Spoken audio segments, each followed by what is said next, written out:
Crack. You miss 100% of the shots you don't take. Wayne Gretzky. Hockey is a well-known sport that is widely played. Playing the game of hockey can be hard for some people to understand.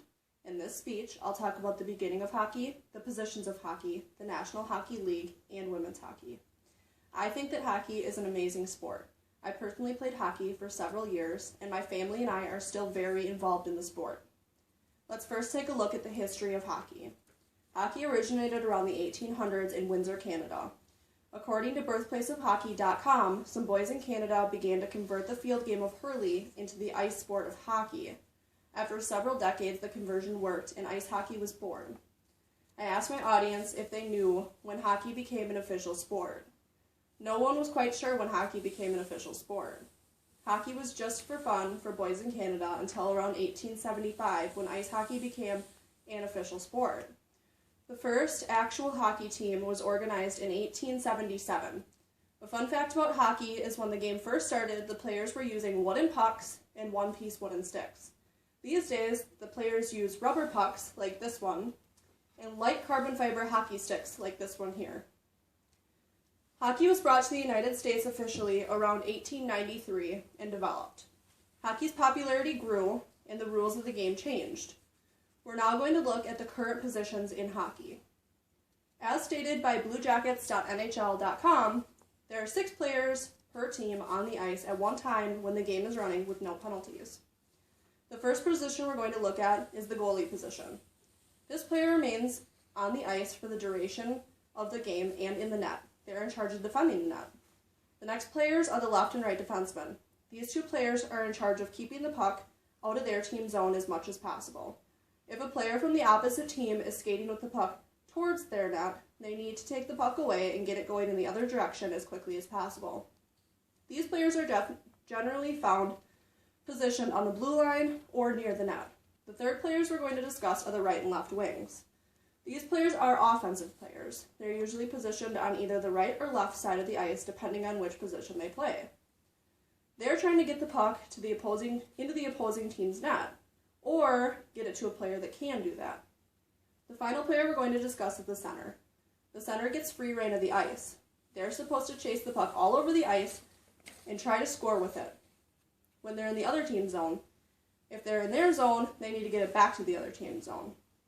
These positions are most often observed in the National Hockey League. Now we're going to discuss the NHL. The National Hockey League is most commonly referred to as the NHL. The NHL is men's professional hockey. The NHL has 30 teams in total, 23 being from the United States and 7 from Canada. The NHL started with 6 teams known as the Original 6. The original 6 teams, according to PoiseHockey.com, are the Detroit Red Wings, the Boston Bruins, the Chicago Blackhawks, the Montreal Canadiens, the New York Rangers, and the Toronto Maple Leafs. Every team in the NHL competes against each other throughout the year in playoffs to be considered the best, and more importantly, so they could take home a big trophy, more or less, which is known as the Stanley Cup. During the professional games, the rules can be a little different than they can be in standard lower-level hockey games. For example, an NHL game has 3 periods, which is standard to every game, if there's no overtime, which would make it 4 periods. However, the period lengths last for about 20 minutes instead of 12 to 14. Other than that, the rules are fairly similar. The NHL does not allow women to play. We're now going to look at where women can play.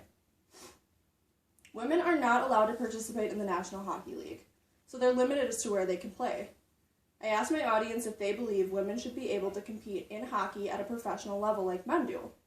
They all answered yes. Girls can begin playing at a very young age. In fact, youth teams are almost in every city nowadays. Anyone is able to play in a youth team. The player is required to pay a certain amount of money, get the gear that they need, and then they can play. Youth teams compete just like all the other teams in leagues. They play against other teams and practice all year round, and then like the NHL, they play in playoffs, and they compete to go to state. A player is no longer able to play for Youth Hockey Association when they get to the high school level. When they get to be that age, they are required to join the high school team for their high school. If their high school doesn't have a team, there is generally a co-op team which is made of several high schools combined so everyone can play. After a player graduates from high school, they're either done with school and done with hockey, or they can move on to college and they can play for a university. After they graduate from a university, women are pretty much done playing hockey, unless it's for an unofficial team. There are organized teams for women who want to play just for fun. Unfortunately, there's not as many options for women in hockey as there are for men. Now let's recap what we've discussed. During this speech, we've discussed quite a few things about hockey, including the beginning of hockey, the positions of hockey, the National Hockey League, and women's hockey. Hockey is a well-known sport that is widely played. Playing the game of hockey can be hard for some people to understand. In my opinion, more people should give hockey a try because it's a really fun sport. Hockey players have fire in their hearts and ice in their veins. Unknown author.